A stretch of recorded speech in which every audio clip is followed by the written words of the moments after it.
সাংবাদিকদের মুখোমুখি হয়েছেন তহা সিদ্দিকী, সরাসরি চোখ রাখবো। अब और देखेगा जो कुर्बानी के टाइम में मंदिर को घेरना पड़ेगा। ये लोग ये बीजेपी आए हैं, इसको इंसान को क्या होगा, जो लाखों लाख करोड़ करोड़ लड़की लड़का लोग उसका चाकरी नहीं मिलता है, उसका बेकार लोग का काम नहीं मिलता है, वो उसका एक कोई मकसद नहीं है। उसका मकसद यही है हिंदू मुस्लिम और मंदिर मस्जिद ये देखे वोट मांग रहे हैं। वक्फ बिल भी जो है जबरदस्ती वो पास कराना चाहते हैं। आपको लगता है कि वक्फ की जो प्रॉपर्टीज होती है उन पर भी जो है वो कंट्रोल चाह रहे हैं? सुनो, वक्फ ऑफिस वो किसी का बाबा का नहीं है, हमारा बाबा का है। हमारा दादा, हमारा बाबा, सब लोग मुसलमान जो लोग है वो मुसलमान गरीब आदमी के लिए वक्फ संपत्ति दान किया, वो मुसलमान का हक है। और ये लोग का कुछ नहीं है तो पैसा खत्म हो गया तो वक्फ संपत्ति वो आत्मसात करके तो लेके आस्ते से बिक कर खरीद कर देंगे, इसीलिए दीघा में आपने एक मस्जिद का जगन्नाथ मंदिर जहाँ पे हो रहा है वही एरिया पे, मतलब मंदिर का आसपास नहीं, मतलब दीघा में आपने एक मस्जिद का मांग किया। वहाँ एक मंदिर बन रहा है। हम चाहते हैं, दिल से चाहते हैं वहाँ मंदिर अच्छा तरह आओ, हम चाहते हैं। लेकिन हम माने पश्चिम बंगाल का मुख्यमंत्री को बोलेगा वो दीघा और पर्यटक केंद्र है, वहाँ हिंदू मुस्लिम सिख ईसाई सब लोग जाते हैं, वहाँ मुसलमान लोग जाते हैं। तो हम लोग उसको बोलते हैं आप वहाँ एक तो मस्जिद बना दीजिए, लेकिन वो मस्जिद वक्फ संपत्ति लेके वहाँ जो पैसा है वो लेके मस्जिद बनाइए। हुमायूं कबीर ने कहा है कि सरकारी पैसा से अगर मस्जिद बनाया जाता है तो वो कुरान के खिलाफ है। तो सही बोला है, सही बोला है। उसीलिए तो मैं बोला है सरकार का पैसा नहीं चाहिए, सरकार वक्फ संपत्ति जो है ना, वक्फ जो है ना उसको क्या बोलेंगे, रुपया लेके मस्जिद बनाने के लिए हम कोशिश करेंगे।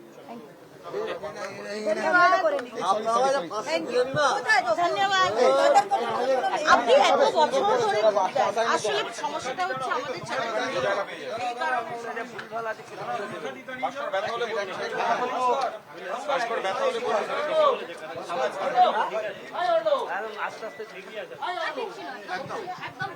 দোল ভাই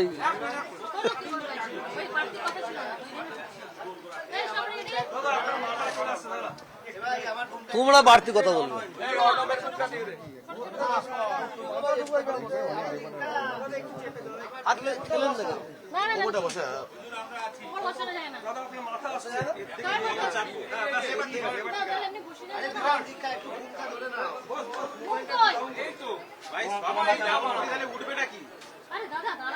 আপনি পড়া নেবেন, আপনি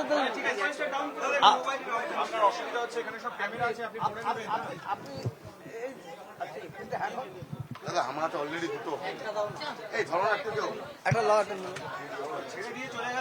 সেই বার্তাও দেন তিনি। ফুরফুরা শরীফ থেকে সম্প্রীতির বার্তা দেন মমতা বন্দ্যোপাধ্যায়।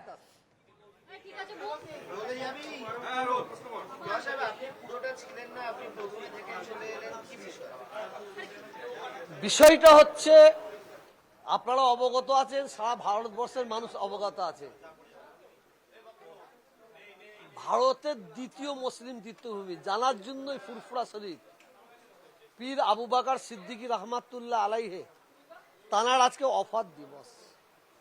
তিনি আজকের দিনে ইন্তেকাল করেছিলেন, মারা গিয়েছিলেন।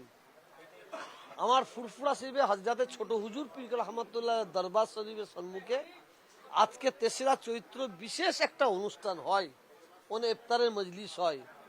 পশ্চিমবাংলার অভিভাবিকা মমতা ব্যানার্জি তিনি আসলেন, তিনার সঙ্গে আমি সাক্ষাৎ করলাম, আমি তিনার জন্য দোয়া চাইলাম, তারা দীর্ঘায়ু কামনা করলাম এবং বাংলার মানুষের জন্য যাতে কাজ করে, সাম্প্রদায়িকের বিরুদ্ধে যাতে উনি লড়ছেন তার জন্য আমি দোয়া চাইলাম এবং ওনাকে বললাম সাম্প্রদায়িকের বিরুদ্ধে আপনি লড়ছেন, বাংলার মানুষ আপনার পিছনে আছে, এটা থাকবে বলে আমি মনে করি। আপনি কয়েক মিনিট পরেই বেরিয়ে চলে এলেন এবং পরে একটা খাম দিয়ে এলেন, কেন?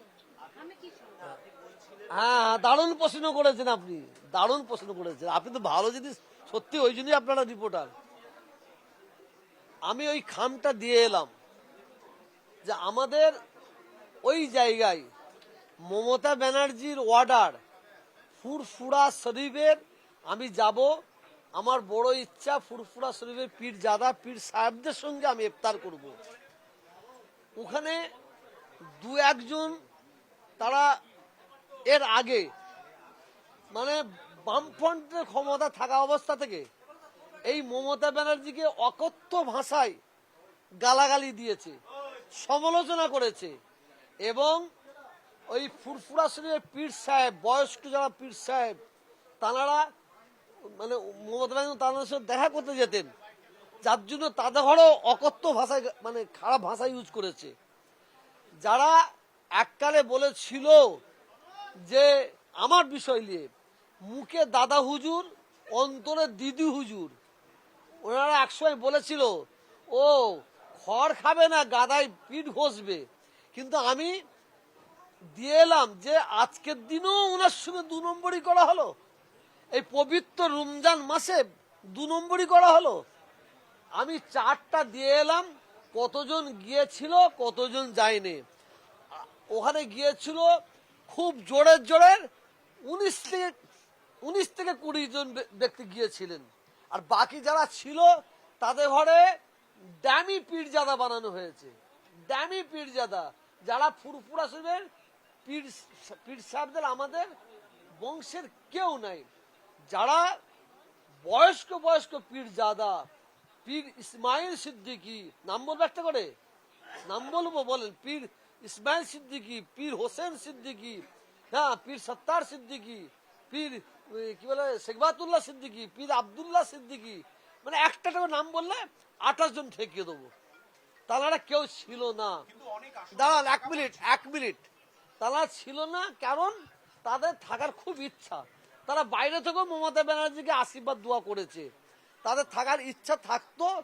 এই কটা 2-3টে ছেলে যারা এককালে মমতা ব্যানার্জির সমালোচনা করত, যাদের দ্বারাই বক্তব্যতে অনেকে কমেন্ট করে আমাদের পবিত্র মা বাবাকে গালাগালি খাইয়েছে, পীর আবু বকর সিদ্দিকীকে গালাগালি খাইয়েছে, এবং যাদের বক্তব্য দ্বারাই কোটি কোটি মানুষ আহত হয়েছে। আর সেই তাদের পাশে গিয়ে এরা ইফতার করতে ঘৃণাবোধ করে ওই জন্য ফিরে এসেছে, ওই জন্য যায়নি। কিন্তু মমতা ব্যানার্জিকে মনে প্রাণে তারা ভালোবাসে, আশীর্বাদ করেছে। আজকে যারা ছিলেন তারা কিন্তু খুশি। তারা বললেন যে তারা মেহরাব সিদ্দিকী থেকে আরম্ভ করে কাসেম সিদ্দিকী, যে আমরা এতদিন মুখ্যমন্ত্রীকে মমতা বন্দ্যোপাধ্যায়কে সামনাসামনি পাইনি, আজকে আমাদের অভাব অভিযোগ জানতে পেরেছি, আগে একজনের মাধ্যমে জানতে পারতাম, সে একজনটা কে তারা না বললেও ব্যাপারটা হচ্ছে গাছে উঠবো নি বড় পাখি লোবো, গাছে উঠবো না বড় পাখি লোবো। যাদের কথা বলছেন তাদের বাড়ির ভেতরই পশ্চিমবাংলার মুখ্যমন্ত্রী উন্নয়ন করেছে। যান ক্যামেরা নিয়ে যান, তাদের বাড়ির ভেতর দেখবেন। কিন্তু এত তাদের বাড়ির ভেতরে উন্নয়ন করা সত্ত্বেও মমতা ব্যানার্জির সমালোচনা। এরা আজকে মমতা ব্যানার্জির আছে, কালকে থাকবে না। এরা ঘন্টার পর ঘন্টা এরা গিরগিরের মতো রং চেঞ্জ করে বলে আমি জানি। আর কিছু বলার আছে বলুন। আসন ফাঁকা ছিল আজকে কেন? মুখ্যমন্ত্রী আসার পরেও আমরা যেটা দেখলাম অনেকগুলো আসন ফাঁকা ছিল। আপনারা আরো লক্ষ্য করে দেখেছেন, যখন দেখছে আসন ফাঁকা আছে, আমি তো বাইরে দাঁড়িয়ে আছি, আমি দেখছি, তখন দেখি সাধারণ যারা ব্যক্তিরা দাঁড়িয়ে ছিল তাদের 2-4টে করে লাইন দিয়ে ঢুকাচ্ছে। আমি নিয়ে চোখে দেখেছি। এই অবস্থা হলো এই ফুরফুরা পিসাবদের সঙ্গে ওই 2-3 জনের জন্য হয়েছে।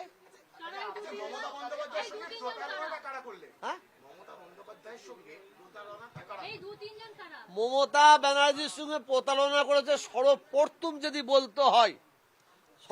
বলতে হয় জানাকে ওনারা দায়িত্ব দিয়েছিলেন, সেটা তিনি জানেন। জানাদের দায়িত্ব দিয়েছিলেন, তারাই করেছে প্রতারণা।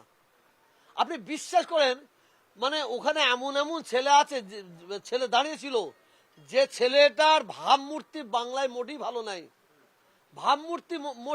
নাই। আপনি ফুরফুরা শরীফে আপনি এখান থেকে একটু যে বলুন, ভাই আমি চিটিংবাজদের বাড়ি যাব, সঙ্গে সঙ্গে ওই ছেলেটার দিকে আঙুল তুলে দেখিয়ে দেবে। ভাই আমি চিটিংবাজদের বাড়িতে যাব, সঙ্গে সঙ্গে আঙুল তুলে দেখিয়ে দেবে। কথা বুঝতেছেন না? আর মমতা ব্যানার্জি তো জানে না, উনাকে বলছে এটা পীর সাহেব, এটা পীর জাদা, এটা পীর সাহেব বলছে, উনি নমস্কার নমস্কার করছেন, কথা বলছেন না। আর সিট ফাঁকা বলেছেন, আপনি ঠিকই বলেছেন, আমি নিজে দেখেছি সিট ফাঁকা ছিল, 19 থেকে 20 জন গেছে। তো যখন ফাঁকা আছে, পশ্চিমবাংলার মুখ্যমন্ত্রীর চোখ তো মারাত্মক চোখ, ওই চোখটাকে আড়াল দেওয়ার জন্য কিছু প্রশাসনের মানুষ আমি দেখেছি লক্ষ্য করে, তারা লাইন দিয়ে সব ঢুকাচ্ছে ওই সিটগুলোকে ভর্তি করে মমতা ব্যানার্জিকে দেখাবে ইনারা সব পীর সাহেব পীর জাদা। আপনি একটু আগে বললেন যে সাম্প্রদায়িকতার বিরুদ্ধে লড়ছেন মুখ্যমন্ত্রী, 2026-এ তাহলে আপনার কি বার্তা থাকবে? 2026-এ বাংলার মানুষদের কাছে বলবো, আমাকে ক্ষমা করবেন, আমি আপনাদের মিসইউজ করতে পারবো না, আমি কোনোদিনই আপনাদের কোনো পার্টিকে ভোট দিবার জন্য বলবো না। আমি আপনাদের বলবো, আপনারা উন্নয়নের পক্ষে থাকবেন, সাম্প্রদায়িকের বিরুদ্ধে যারা লড়বে তাদের পক্ষে থাকবেন। মেহরাব সিদ্দিকী আজকে বলেছেন, বক্তব্য দিয়েছেন, কে কে কে কে মেহরাব সিদ্দিকী কি বলেন? মেহরাব সিদ্দিকী মেহরাব, আচ্ছা আচ্ছা, বলেন। মেহরাব সিদ্দিকী তিনি বলছেন যে আমাদের মূল বক্তব্য একটাই ছিল যে সামগ্রিকভাবে সবাইকে নিয়ে যেন সিদ্ধান্ত নেওয়া হয়। আর স্নেহাশিস নিয়ে তোহা সাহেব বলছেন উনি তাও তো একই সঙ্গে ছিলেন, তাহলে ওনাদের মধ্যে কোনো বলিবনার অভাব হয়েছে যে কারণে না, বলিবানা মানে আমাদের কোনো লেনদেনের অভাব হয়নি, জানেন তো। আমাদের আমার রক্তর দামটা, আমার রক্তর দাম আছে, পীর আবু বকর সিদ্দিকীর বংশধর আমি, তার ছেলের ছেলে। আমিও তো বলতে পারি, আজকে তুমি যে বলছিলে মুখে দিদি হুজুর, হ্যাঁ এই দাদা হুজুর, অন্তরের দিদি হুজুর, তোমার কি আজকে পকেট ভারী হয়েছে বলে তুমি এত গুণগান করছো, এটা তো বলতে পারি। ওর কথা শুনে বলছে, আমি ওকে বলছি না, এটা তো বলতে পারি।